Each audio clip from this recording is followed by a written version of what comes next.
Hey guys, Javen here. In today's video, I'm going to be sharing to you guys some tips on how to solve the Asian hair sticking out everywhere problem. Hope you guys are having a fantastic day. If you like what you see, be sure to smash that subscribe button and turn on post notification to never miss a brand new video again. As Asians, we have it really tough. When our hair grows out kind of short, a little bit, it sticks out like a porcupine. For Caucasians or any other race of men, when they grow out, their hair density will allow it to fall to the sides like this for flat. But for Asians, our hair density are thicker, so when it grows out a little bit, it sticks out like that. That makes it hard for guys that want to keep a short and fresh look all the time, and it's really costly because these guys have to go to the barber every 2-3 weeks. If not, they look really ugly. So in this video, I'm going to be showing some cost-effective ways to solve this problem. The first way is to simply cut your own hair.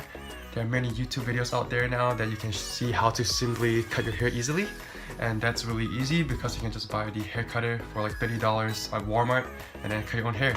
Another way, which is my favorite way, is to grow out the two-blow haircut.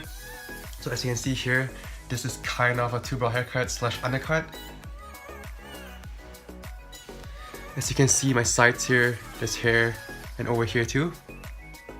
And what this does is when your hair sticks out on the sides, these hair actually cover it. So over here you can see my hair is kind of sticking out. But with my hair on the top here, it covers the sides so it doesn't look too noticeable. And when it grows out a little bit more, your hair will actually fall to the side and go downwards because of the gravity. That's by far my favorite way because for me personally, I like the two-blow haircut look. So yeah, that works for me. The final way is to simply wear a cap whenever you go. There's so many caps that you can buy now that you can switch it up from time to time. And the good thing about this too is if you live in a sunny place, you wear a cap, you protect your eyes from the sun. Win-win scenario, you know? Anyway guys, hope you guys like this video. If you like it, let me know down in the comments below and check back next time.